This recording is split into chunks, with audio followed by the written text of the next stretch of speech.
گلے کی بیماریاں خاص طور پہ ایک وبائی صورت اختیار اس لیے کر چکی ہیں کہ فضا میں آلودگی کی جو مقدار ہے وہ کافی خطرناک حد تک بڑھ چکی ہے، اور اس کی اصل وجہ طویل عرصہ سے خشک سالی ہے، جس کے نتیجے میں یہ فضائی آلودگی تیزی سے بڑھتی جا رہی ہے، اور جس کی لپیٹ میں پورا ملک خصوصاً ہمارا شہر لاہور اور دیگر شہر جو ہیں وہ اس کی شدت میں آ چکے ہیں، اور اس کے منفی اثرات سے گلے کی اور سانس کی بیماریاں بڑھ رہی ہیں۔ اس صورتحال کے لیے جو احتیاطی تدابیر پریکاشنری سٹیپس جو لیے گئے، ان میں کوششیں ہو رہی ہیں، اور مختلف اضلاع میں گورنمنٹ کی طرف سے ماسک کی پابندی لازمی قرار دی گئی ہے، اسکولوں کے اوقات میں تبدیلی اور ان کی تعطیلات کو ترتیب دیا گیا ہے۔ تو اس کے علاوہ حکومت کی طرف سے مصنوعی بارشوں کا بھی اعلان کیا جا رہا ہے اور پروگرام زیر غور ہے، اور اسی طرح موسمی تغیرات کے حوالے سے عالمی سطح پر بھی تجاویز بلند ہو رہی ہیں۔ تو یہ وہ کچھ تجاویز ہیں جو انسانی معاشرہ اور حکومتوں کے پاس سموگ کے خاتمہ کے لیے موجود تھیں، اور وہ اس کے لیے کوشاں ہیں۔ تو ہم ان مصنوعی بارشوں کی فکر کر رہے ہیں، لیکن یہ افسوسناک صورتحال ہے کہ اللہ تعالیٰ کی طرف ہماری توجہ نہیں ہو رہی۔ کاش کہ گورنمنٹ لیول پر رجوع اللہ کا کوئی پروگرام بنایا جاتا اور پبلک کا رخ اللہ کی طرف موڑا جاتا۔ تو اب ہم اس حوالے سے قرآن مجید کی طرف رخ کر رہے ہیں اور سمجھنا چاہ رہے ہیں کہ اللہ تبارک و تعالی جل شانہ نے قرآن شریف میں اس حوالے سے ہمیں کیا ہدایات دیں۔ آپ یہ سن کر حیران ہوں گے کہ پورے 30 سپاروں کا جب مطالعہ کرتے ہیں تو مالک الملک اپنی ذات کا تعارف مختلف انداز سے بالخصوص کراتا ہے۔ انسان کی تخلیق اور نزول قرآن کو اپنے تعارف کا ذریعہ قرار دیتا ہے۔ ارشاد باری تعالیٰ ہے، هو الذی یصورکم فی الارحام کیف یشاء، وہ اللہ ہے جو ماؤں کے رحموں میں تمہاری تصویریں بناتا ہے۔ دوسری آیت، هو الذی ینزل علی عبدہ آیات بینات، وہی اللہ ہے جو اپنے محبوب بندے پر روشن قرآنی آیات نازل کرتا ہے۔ اور تیسری آیت میں فرمایا، هو الذی ارسل رسولہ بالہدی ودین الحق، اللہ تعالیٰ وہ ہے جس نے اپنے رسول کو سچے دین کے ساتھ مبعوث فرمایا ہے۔ یہ تعارفی پہلو تھے۔ اللہ اپنے وجود کے حوالے سے، اپنی ذات کی اور اپنی قدرت کے حوالے سے اس طرح یہ آیات مبارکہ میں ہمیں اپنی پہچان کرواتا ہے۔ تو آپ خوش ہوں گے اور آپ کو یہ انتہائی خوشی ہوگی کہ جب بارش کی بات آتی ہے قرآن شریف میں تو جس طرح باقی چیزوں کو بیان کر کے اللہ اپنی ذات کا تعارف کرواتا ہے کہ اللہ نے تمہاری خوبصورت شکلیں ترتیب دیں، اس نے قرآن کریم نبی پاک پر نازل فرمایا، اس نے اپنے محبوب کو رسول بنا کے بھیجا۔ جب بارش کی بات آتی ہے تو اللہ پھر اسی انداز میں تعارف کرواتا ہے، وَهُوَ الَّذِي يُنَزِّلُ الْغَيْثَ مِن بَعْدِ مَا قَنَطُوا، اللہ وہی ہے جو بارش برساتا ہے۔ تو بارش کے حوالے سے اپنا تعارف کہ میری قدرت کو دیکھنا ہو، اپنے وجود کو بھی دیکھو، میرے قرآن کو بھی دیکھو، اور باران رحمت کے سلسلے کو بھی دیکھو۔ یہ میری طاقت ہے، میری قدرت ہے، یہ میری شان ہے، میں بارشیں برساتا ہوں۔ فرمایا وَهُوَ الَّذِي يُنَزِّلُ الْغَيْثَ مِن بَعْدِ مَا قَنَطُوا وَيَنشُرُ رَحْمَتَهُ، اللہ اکبر، اور وہی اللہ تعالیٰ ہے جو بارش اتارتا ہے، نازل فرماتا ہے جب کہ لوگ نا امید ہو چکے ہوتے ہیں، اور پھر وَيَنشُرُ رَحْمَتَهُ، اور جب پھر بارش برستی ہے، بادل اور ہوائیں اور بارشیں، وَيَنشُرُ رَحْمَتَهُ، پھر چاروں طرف اللہ تعالیٰ اپنی رحمت پھیلا دیتا۔ وَهُوَ الْوَلِيُّ الْحَمِيدُ، اور سب کام بنانے والا وہی اللہ ہے، اور تمام خوبیوں کے لائق وہی اللہ ہے۔ یہ سورہ الشورى کی آیت نمبر 28 تھی۔ تو یہ تو قرآن شریف سے ہمیں روشنی ملی کہ ہمارے رخ ادھر ہونے چاہیے، ہمیں اس کی طرف متوجہ ہونا چاہیے، ہمیں اس سے مانگنی چاہیے کہ بارش مالک عطا کر، مگر ہماری بے عملیاں، بد عملیاں، ہماری لاپرواہیاں اور اس کی رحمت سے دوریاں ہمیں زوال اور گمراہی اور بدحالی اور پریشانیوں کی طرف دھکیل چکیں۔ ہم ادھر ادھر پاؤں مار رہے ہیں عالمی اداروں کی طرف، کہاں سے ہمیں گرانٹ مل جائے، کہاں سے ہمیں قرض مل جائے۔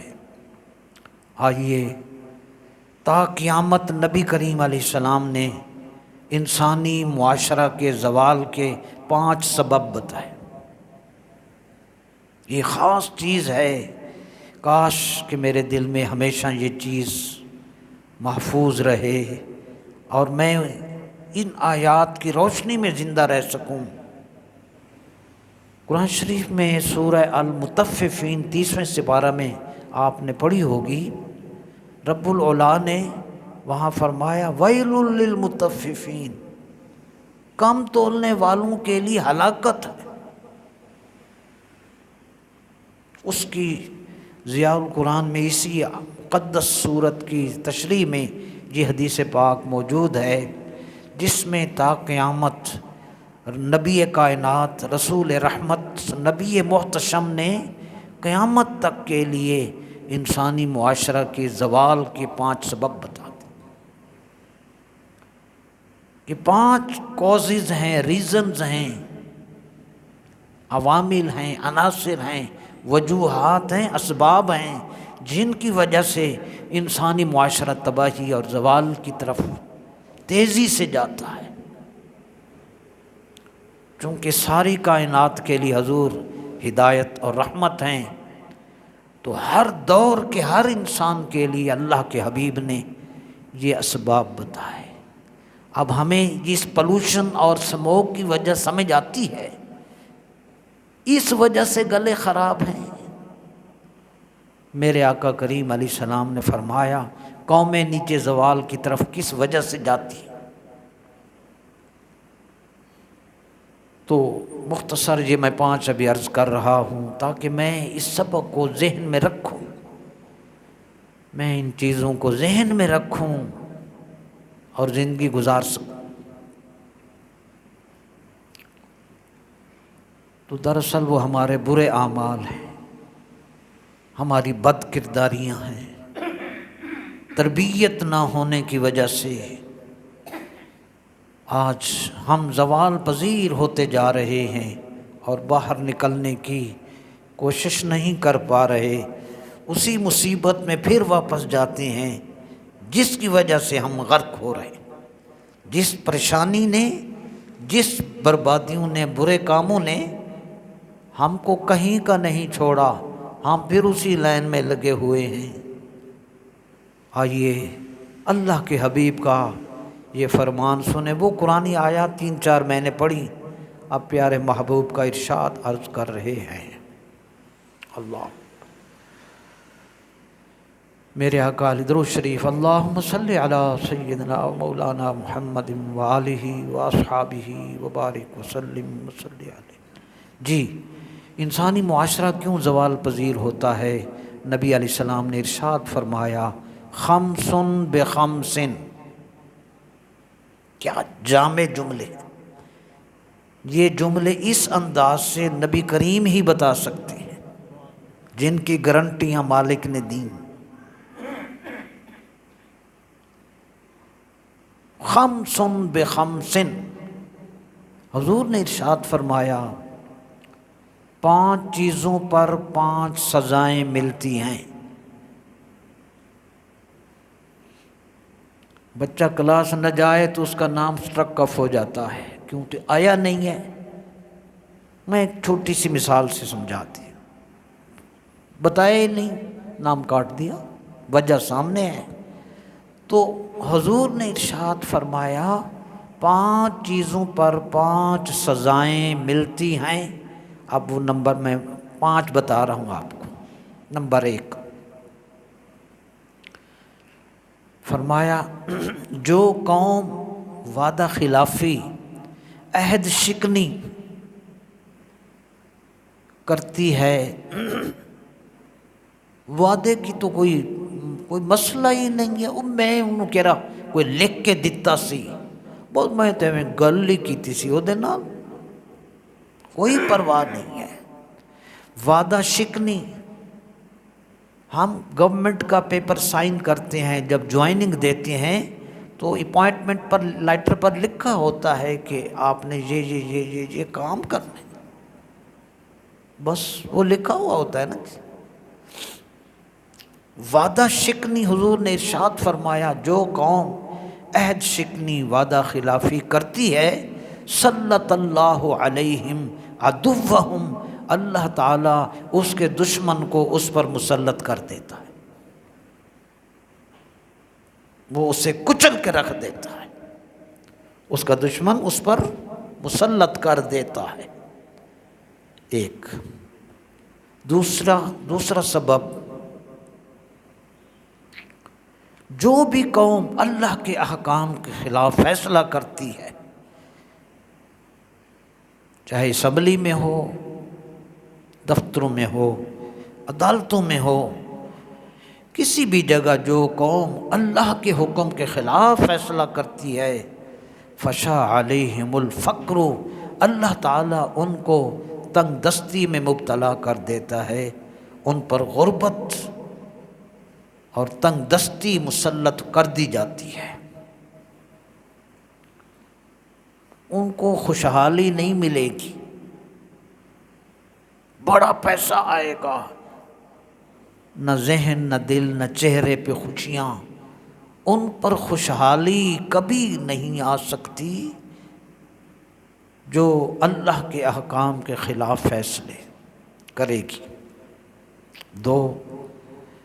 تیسرا حضور نے جو سبب بتایا، نبی رحمت علیہ السلام نے ارشاد فرمایا جس قوم میں بدکاری، بے حیائی عام ہو جاتی ہے، اللہ، آج سوشل میڈیا اس تباہی سے اور اس کی وجہ سے نیو جنریشن اس بربادی کا شکار ہو چکی، ہماری نئی نسل کی بچوں کے اندر ویرانی اس لیے آئی کہ بے حیائی پھیل چکی، اور وہ دین جو پردہ کا حکم دے چکا تھا، جس نے نقاب کا حکم دیا تھا، اب وہ چیزیں ثانوی ہو گئیں۔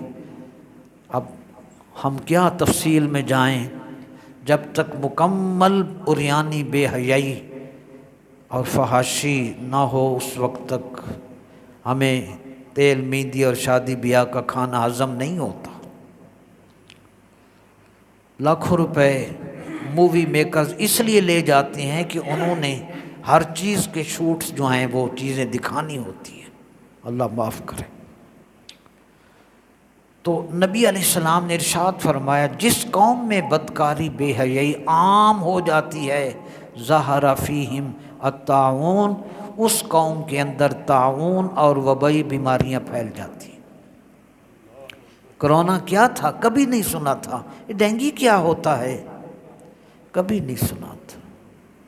تو یہ وبائی امراض، چھوت کی بیماری، ہاتھ لگایا تو بیماری۔ کہاں ماسک ہمارے بڑوں نے پہنے تھے؟ کھیتوں میں کام کرتے تھے، لکڑیاں کاٹتے تھے، گھر کے کام کاج سارے کرتے تھے، کہاں انہوں نے دستانے پہنے تھے؟ کہاں اتنا صاف پانی ان کو میسر تھا؟ کہاں وہ حالات، کہاں یہ سہولیات؟ وہ خوشحال اور ہم بیمار، ہاتھ نہیں ملاتے، وہ کچھ لگ جائے گا میں نے، استغفر اللہ۔ تو یہ اس بدکاری کی وجہ ہے جس کو مالک نے سورہ نور میں ارشاد فرمایا ان الذین یحبون ان تشیع الفاحشۃ فی الذین آمنوا لہم عذاب علیم فی الدنیا والآخرہ۔ جو لوگ اہل ایمان میں بے حیائی اور فحاشی پھیلاتے ہیں اور چاہتے ہیں کہ اس معاشرہ میں بے حیائی پھرائے اور پھیلے، ان کے لیے اللہ نے فرمایا ان کے لیے دردناک عذاب ہے دنیا میں بھی اور آخرت میں۔ واللہ یعلم وانتم لا تعلمون، اللہ جانتا ہے تم نہیں جانتے۔ یہ تیسری وجہ تھی۔ چوتھی، اللہ اکبر، حضور نے ارشاد فرمایا جو قوم ناپ تول میں کمی کرتی ہے، آج آپ دیکھیں چیزوں کے ریٹ آسمان پر چلے گئے مگر وہ چیز نہ اتنی نہ ویسی رہی، نہ چیز ویسی رہی نہ اتنی ہوتی ہے، پیک برانڈ بس ہے، یہ چیز ہے، اندر سے جو ہے وہ آپ بہتر جانتے ہیں۔ تو یہ ہے ویل للمطففین الذین اذا اکتالوا علی الناس یستوفون واذا کالوہم او وزنوہم یخسرون۔ پوری قیمت لے کر، پوری سیلری لے کر کام نہیں کرنا، میں سائن کر دی اتنی حاضری لگ گئی ہے میری، بس گویا حاضری کے ہم پیسے لیتے ہیں، کام میں کر لوں گا۔ ہم نے یہ اپنے آپ کو اس مصیبتوں میں بہلاوے میں بس رکھا ہوا ہے۔ نہ بھائی نہ، ایسی بات نہیں ہے۔ نبی کریم علیہ السلام نے ارشاد فرمایا جو قوم ناپ تول میں ڈیوٹی کی ادائیگی بھی ایک آپ کی سیلری ہے اس کے لیے بھی آپ پابند ہیں، وہ آپ لیتے ہیں پیسے، ہر دن کی سیلری ہوتی ہے۔ اسی طرح چیز جب لیتے ہیں آپ، پیسے لیتے ہیں تب چیز دیتے ہیں، اس میں بھی معیار اور مقدار میں کمی نہ آئے۔ حضور نے ارشاد فرمایا جو قوم ناپ تول میں کمی کرتی ہے یعنی چیزوں کے معیار اور مقدار کو گھٹا دیتی ہے، منع النبات واخذوا بالسنین، وہاں زرعی پیداوار میں برکت نہیں رہتی اور وہ قوم قحط سالی میں مبتلا ہو جاتی۔ یار کیا حضور سے بڑھ کر کوئی اور سچا ہے؟ قرآن سے بڑھ کر کوئی اور چیز بتاؤ، پھر ادھر چلے جاتے۔ میری انا منجی بڑی ہوئی ہے، 50 ٹرالی منجی ہوئی ہے، قرضہ پھر کھڑا ہے۔ ساڑھے بہت بڑے زمیندار فارغ ہو گئے زمینوں سے، سود در سود، بینکوں کے سود اٹھا سب زمین بیچ گئے۔ قرآن کے خلاف، قرآن مجید کے خلاف جو قدم اٹھیں گے وہ واپسی کے نہیں۔ لیز پہ گاڑیاں لینے لگی ہوئی ہیں، ایسے اٹھا لیتے ہیں، لینے لگی ہوئی ہیں جی آپ خرید لیں۔ یہ وہ چیز ہیں جو قرآن کے حکم کے خلاف ہم جب چلے۔ یہ چوتھی وجہ تھی۔ پانچویں حضور نے فرمایا وَلَا مَنْعُ الزَّكَاةَ إِلَّا حبس اللہ عنہم المطر، اور جو قوم زکوٰۃ نہیں دیتی اللہ ان پر بارش نازل نہیں کرتا۔ زکوٰۃ نہیں دی نا، زیورات کی زکوٰۃ، چاندی کی زکوٰۃ، کاروبار کی زکوٰۃ۔ اگر آپ نے اپنے کاروبار میں 50 لاکھ انویسٹ کیا ہوا ہے اس کی بھی تو دینی ہے، اس 50 لاکھ پر جو پروفٹ آیا ہے اس پر بھی زکوٰۃ ہے۔ ہم نے کیا 10 روپے والے ٹھیپے 5 والے سب کو میں روز ہی ونڈتا رہتا ہوں، یار یہ کوئی زکوٰۃ ہے؟ اتنے لائناں لگی ہوندی نے، لگن دا رستہ نہیں ہوندا، مسجد دے اگے جلوس ہوتا ہے پورا مانگنے والا۔ علماء نے ایسے لوگوں سے بچنے کا کہا، یہ حقدار لوگوں کا حق کھاتے، حقدار لوگوں کو اپنے رشتہ داروں کو دے آپ۔ تو یہ 5 اسباب ہیں جس سے انسانی معاشرہ زوال کی طرف جاتا ہے تیزی سے۔ جب تک وہ ان بیماریوں کو نہیں چھوڑیں گے واپسی نہیں ہو قرآن شریف کے مطابق۔ تو آج یہ ضیاء القرآن میں سورۃ المطففین میں یہ حاشی میں یہ حدیث پاک موجود ہے۔ تو یہ 5 اسباب تھے۔ آج اگر ہم اپنے کردار کا جائزہ لیں تو میرے خیال میں یہ 5 برائیاں ہمارے اندر موجود ہیں: وعدہ خلافی، اللہ کے احکام کی خلاف ورزی، بدکاری، بے حیائی، ناپ تول میں کمی اور زکوٰۃ سے لاپرواہی۔ یہ 5 ریزنز ہیں جو ہمارے معاشرہ میں عام ہیں۔ تو اس کے نتیجے میں پھر 5 سزائیں بھی ہمیں مل رہی ہیں، اور افسوس یہ ہے کہ ہم ان برائیوں کو چھوڑنے پر اور ان گناہوں سے توبہ کرنے کے بارے میں ہم تیار نہیں ہیں ذہنی طور پہ۔ بس ہم نے 2 فرض پڑھنے ہیں جمعہ میں پڑھ لیا ہے، وہ یار جمعہ کو نماز تو اللہ نے فرمایا ان الصلاۃ تنہی عن الفحشاء والمنکر، نماز تو برائی سے روکتی ہے۔ 50 سال تو میں جمعہ پڑھ رہے ہیں تو سارے 2 نمبریاں میرے اندر، وہ سب برائیاں میرے اندر ہیں۔ میرے جمعے کے سجدے نے مجھے کیا دیا ہے؟ بس یہ سوال ہے، باقی وہ تو مالک ہے، اس نے تو روٹیاں دینی ہیں، ٹھیک ہے مشکلات بھی گزر جائیں گی، مگر ہم کہاں کھڑے ہیں؟ صرف یہ جائزہ میں اپنے لیے کہ مجھے بھی اپنی اصلاح کرنی ہے۔ معزز حاضرین، تو جب ہم یہ برائیاں نہیں چھوڑیں گے تو اللہ کا فضل و کرم کیسے اترے گا؟ قرآن شریف کی سورہ الرعد میں یہ آیت ہے، ان اللہ لا یغیر ما بقوم حتی یغیروا ما بانفسہم، اللہ تعالیٰ اس قوم کی حالت نہیں بدلتا جو اپنے اندر تبدیلی نہیں کرتے۔ ہم اپنی دکانوں میں، اپنے دفتروں میں، اپنے گھروں میں، اپنے معاشرہ میں سمجھائیں، کم از کم سمجھائیں تو صحیح، یار یہ برا ہے، ایسے نہ کرو، پھر وہ کرتے رہے، ان کی مرضی، آپ بری ذمہ ہو جائے۔ اب سنیے، اس سموگ کا خاتمہ کیسے ہوگا؟ ظاہر ہے جب بارش ہوگی ایک، اب آپ کہیں گے جی بارش کب ہوگی؟ وہ قرآن جواب دیتا ہے۔ سموگ ختم ہوگی بارش سے، یہ تو آپ بھی جانتے ہیں، تو بارش کب ہوگی؟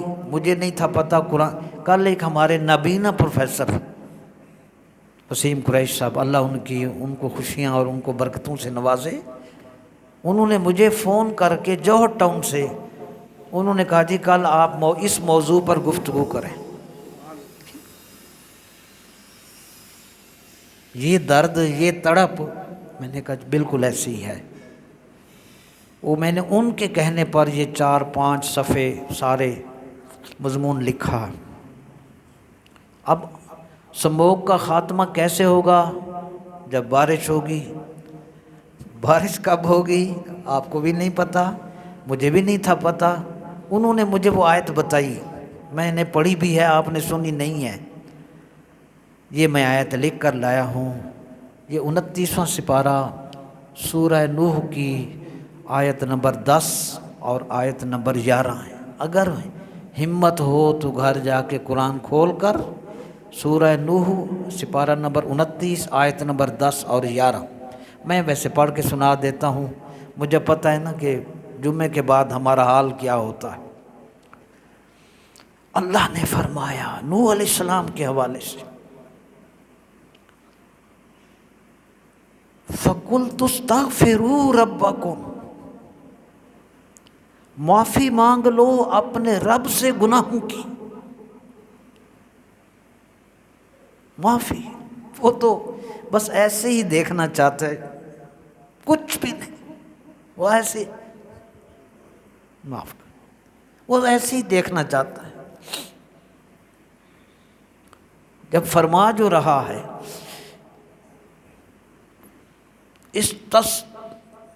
استغفروا ربکم، معافی مانگ لو اپنے رب سے گناہوں کی۔ دوسرا جملہ انہ کان غفارا، بے شک وہ بہت بخشنے والا ہے۔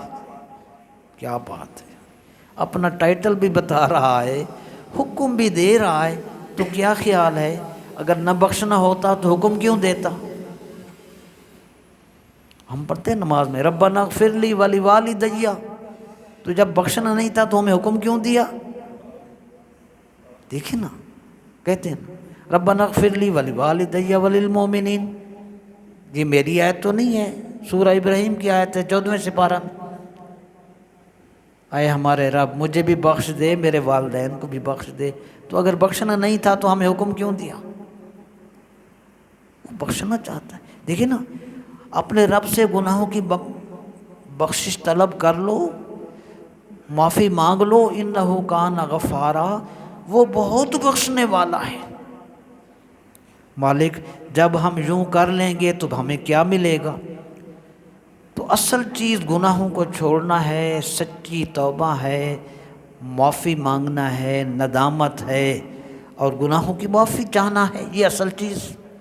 جب یہ کام ہو جائیں گے، اس کے نتیجے میں اللہ نے تیسرا جملہ فرمایا، جب یہ کام کرو گے، توبہ کرو گے، معافی طلب کر لو گے، اگلا جملہ آپ کا ایمان تازہ کر دے گا۔ اللہ رحمان نے فرمایا یرسل السماء علیکم مدرارا، جب یہ کام کر لو گے تو وہ آسمان سے موسلا دھار بارش نازل فرمائے گا۔ موسلا دھار بارش، ایویں معمولیاں کڑیاں نہیں پین گیاں۔ مدرارا کی معنی ہے موسلا دھار بارش اتارے گا۔ تم یوں کرو گے میں حکم دے دوں گا۔ کون سی چیز ہے جو اس کے حکم کی پابند نہیں ہے؟ موسم، بادل، ہوا، فضا، بارش، زمین، آسمان، سورج، چاند، حیوان۔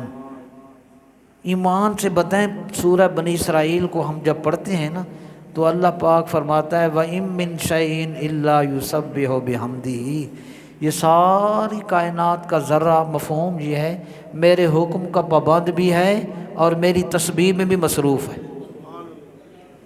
میرے حکم کا بھی پابند ہے اور میری تعریف میں، میری تسبیح کے اندر مصروف ہے ہر لمحہ۔ اللہ اکبر۔ تو اللہ تبارک و تعالی نے توبہ کا حکم دیا کہ یہ کرو گے تو میں بارش برساؤں گا، اور موسلا دھار بارش۔ مولانا روم رحمۃ اللہ علیہ نے بڑی خوبصورت بات کی، وہ کاملین جن کے ساتھ تعلق، جن کی محبت، جن کی گفتگو سے مردہ دل زندہ ہو گئے، انہوں نے یہ شعر کہا مولانا روم رحمۃ اللہ علیہ نے، چوں خدا خواہد بما یاری کند، میل مارا جانب زاری کند۔ فارسی ہے عبدالاحد، مضارع کا لفظ بولا گیا۔ ترجمہ یہ ہے، مولانا روم فرماتے ہیں کہ اللہ تعالیٰ جب ہم سے محبت کرتا ہے تو پھر ہمیں اپنی یاد میں رونے کی توفیق عطا فرماتا ہے۔ یہ جو آنسو آئیں گے سمجھ لو وہ راضی ہو گیا ہے۔ اور پیر علاء الدین صدیقی صاحب علیہ رحمہ، نیریاں شریف آزاد کشمیر والے، انہوں نے پنجابی میں ایک شعر میں نے سنا تھا، وہ اسی حوالے سے پنجابی میں تھا، سنیں، بڑی ترنم سے وہ پڑھ رہے تھے۔ اب ہم تو عاجز لوگ ہیں، طالب علم ہیں، وہ پنجابی میں نا اپنی تقریر میں یہ شعر پڑھ رہے تھے، او کھیتی مول نہ سک دیے، یعنی وہ کھیتی کبھی خشک نہیں ہوتی، او کھیتی مول نہ سک دیے، جتھے ہنجواں دا می وسدا ہے، تے او ویڑے وسدے رہندے نے جتھے دلبر ماہی وسدا ہے۔ سمجھ آئیے؟ میرے خیال سبحان اللہ تہاں یہ جو سمجھ جائیے، پہلے اردو نہیں سمجھ آ رہی تھی۔ تو بات ان کو رب کی محبت ان آنسوؤں سے ملی، بس وہ رات کو اٹھ کے روئے، بس قدرت ان پر مہربان ہوئی۔ آج ان کے نام سے ہمارے سکون قلب ملتا ہے، فیض عالم ہیں، داتا صاحب ہیں، غوث اعظم ہیں۔ تو پھر سموگ کے خاتمے کی ترتیب یوں بن گئی کہ جب سچی توبہ ہوگی، ایک گناہوں کو چھوڑیں گے، اللہ راضی ہوگا، اور اللہ تعالیٰ، یہ حدیث شریف میں مشکات میں پڑھا ہے، اللہ تعالیٰ ہر رات اور ہر صبح توبہ کرنے والوں کے گناہ بخشنے کے لیے اپنا دست کرم دراز کرتا، ہر رات ہر صبح۔ سارا دن گناہ کیے، رات ہو گئی، ہاتھ توبہ کر لو، اللہ فرماتا ہے، حدیث میں حضور نے فرمایا، اللہ اپنی رحمت کا ہاتھ بڑھاتا ہے اور ان کی توبہ قبول کر لیتا۔ جب صبح ہوتی ہے، حضور نے فرمایا رات کے گناہوں جو ہو چکے ہوتے ہیں اور صبح کو وہ جب توبہ کرتے ہیں، اللہ اپنا دست کرم دراز فرماتا ہے اور ان کی توبہ قبول کر کے گناہ معاف فرما دیتا ہے۔ اور نبی کریم علیہ السلام نے فرمایا، یہ چیز، یہ عمل، یہ سرکل، یہ سلسلہ حضور نے فرمایا اس وقت تک اللہ کی رحمت کا جاری رہے گا، جاری رہے گا، جاری رہے گا، یہاں تک کہ قیامت والے دن سورج مشرق کی بجائے مغرب سے طلوع۔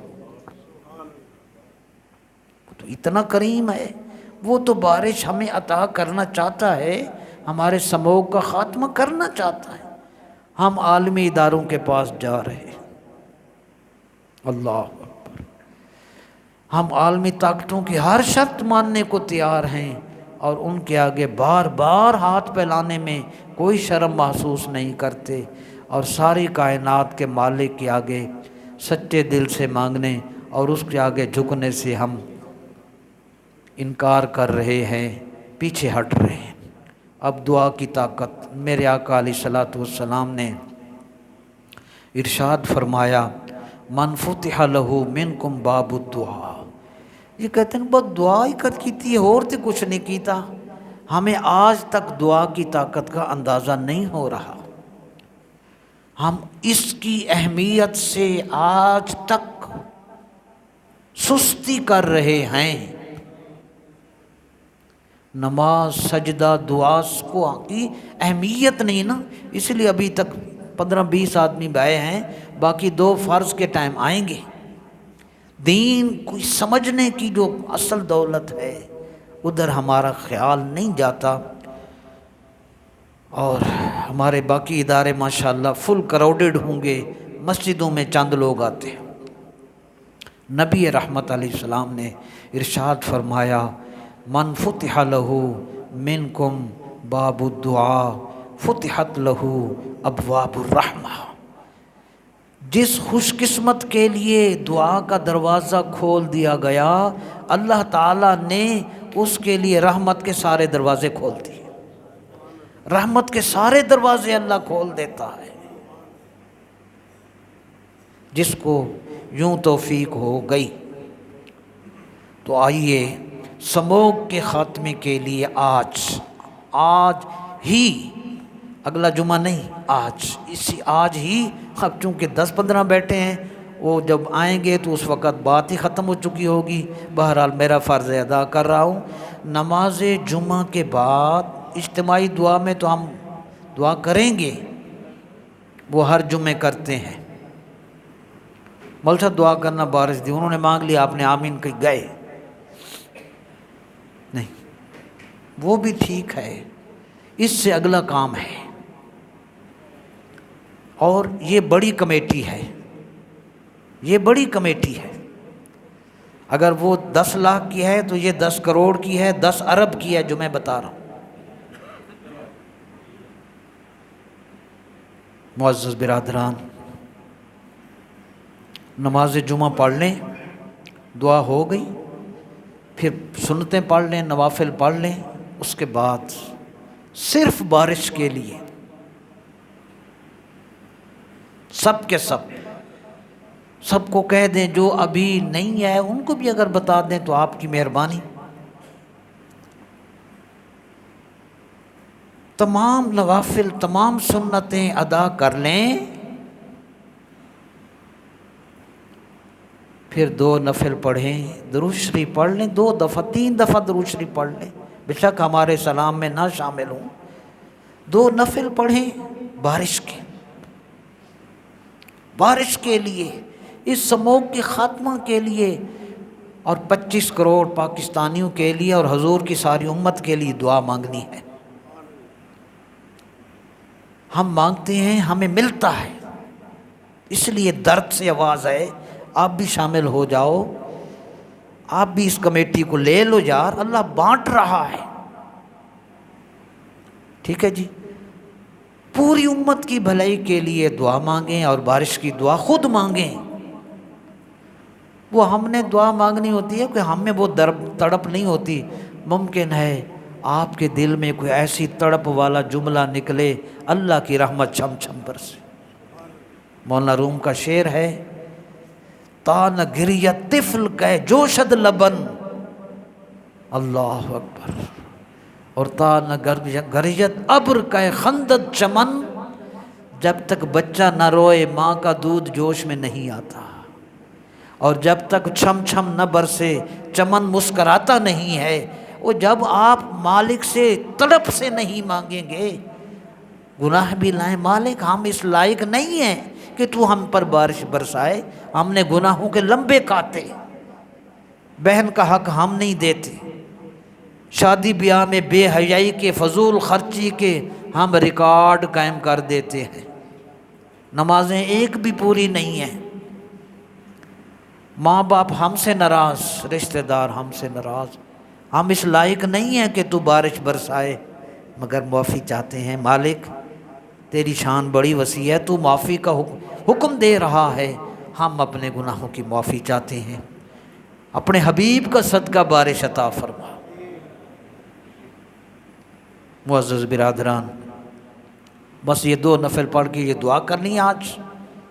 میں اب آخری بات، امام غزالی علیہ رحمہ مکاشفۃ القلوب میں لکھتے ہیں کہ بنی اسرائیل میں سخت قحط سالی اور بھوک افلاس کا دور تھا، اللہ کا ایک نیک بندہ تھا، پیسہ کچھ نہیں تھا اس کے پاس، عبادت گزار تھا، اللہ کا مقرب بندہ تھا۔ وہ گزرا تو ریت کا ایک بہت بڑا ٹیلہ اس کو نظر آیا، ادھر دیکھا کہ لوگ بیچارے بھوک سے مر رہے ہیں، تو اس نے وہ ریت کا ٹیلہ جب دیکھا بہت بڑا، اس اللہ کے عابد اور عبادت گزار بنی اسرائیل کے اس نیک آدمی کے دل میں ایک خیال آیا۔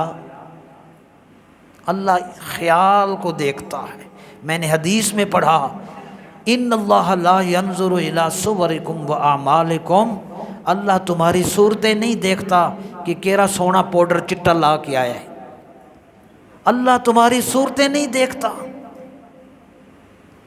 تمہارے عمل نہیں دیکھتا، بلکہ تمہارے دلوں کو اور نیتوں کو دیکھتا۔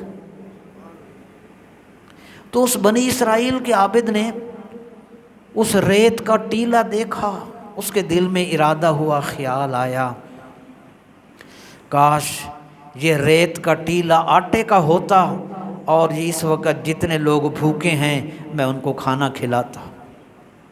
صرف ارادہ، صرف نیت، صرف اس کے دل میں یہ تڑپ پیدا ہوئی، وہ بھوکے کھانا کھا لیتے، وہ خوشحال ہو جاتے۔